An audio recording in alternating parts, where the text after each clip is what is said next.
Hello everyone, अस्सलाम वालेकुम। तो जी ये थी फादर्स डे की प्रिपरेशन जो एक दिन पहले मैं कर रही थी, जिससे मैंने सारे जो केक से वो बेक करके रख दिए थे और फिर अब मैं इसको क्रम कोट करने लगी थी। तो मैंने सोचा साथ साथ आप वीडियो भी बना लें ताकि आप लोग भी देख लें। फादर्स डे पे जी मुझे मिले थे ऑर्डर्स। 3 बेंटू का सेट था, एक बेंटू विद 2 कप केक्स था और एक 1 पाउंड का केक था और एक ड्रीम केक था। तो ये सारे जो थे ना वो मैंने बारी बारी बेक किए और फिर उसके बाद मैंने उसको क्रम कोट करना शुरू किया। तो ये था पहला 1 पाउंड का केक जिसको मैं क्रम कोट करके रखने वाली थी।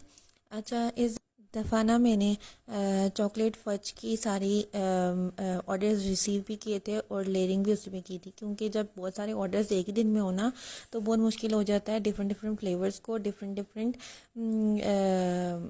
शेप्स को और डिज़ाइंस को मैनेज करना।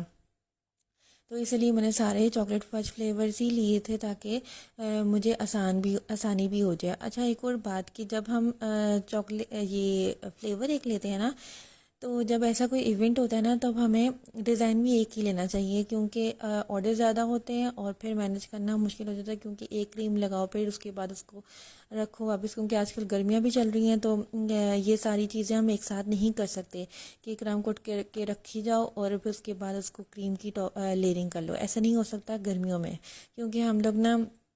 अच्छा, मैंने एक वीडियो में देखा था कि एक बेकर बता रही थी कि उसको किसी ने सजेस्ट किया है कि आप ना वीडियोस में अपने सारे केक सामने रखा करें ताकि कस्टमर्स को या देखने वाले को पता चल सके कि इसको ऑर्डर्स मिलते हैं, ये एवी एक एक करके ऑर्डर्स नहीं बनाती। ठीक है, अब मुझे ये बताएं कि गर्मियों में तो ऐसा हो नहीं सकता।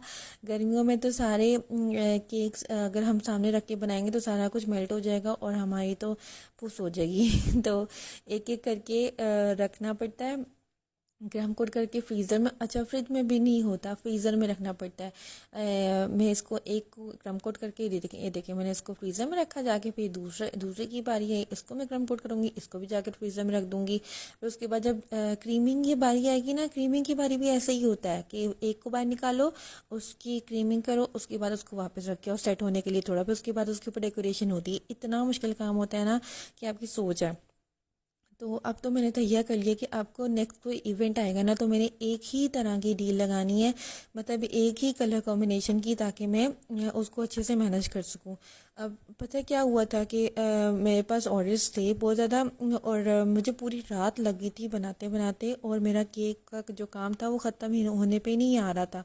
और मैं इतनी थक चुकी थी कि मेरे पाँव ऐसा लग रहा था कि या तो नीचे से क्रैक हो चुका है या मैं खड़ी नहीं हो पाऊँगी दोबारा। तो ऊपर से ईद भी थी आगे, तो ईद की भी तैयारियां साथ साथ चल रही थी। तो ना दो दो काम इकट्ठे हो गए थे तो बहुत मुश्किल हो गया था मैनेज करना। लेकिन ना आज के बाद तो मैंने तैयार कर लिया कि भाई अब जो कोई ऐसा वैसा इवेंट आया ना, मतलब जैसे फादर्स डे होते हैं, डेज़ वगैरह होते हैं, तो उसमें मैंने एक ही तरह का लगाना है, ताकि ना मुझे भी आसानी हो और कस्टमर को भी आसानी हो चूज़ करने में। वरना कस्टमर अपनी मर्ज़ी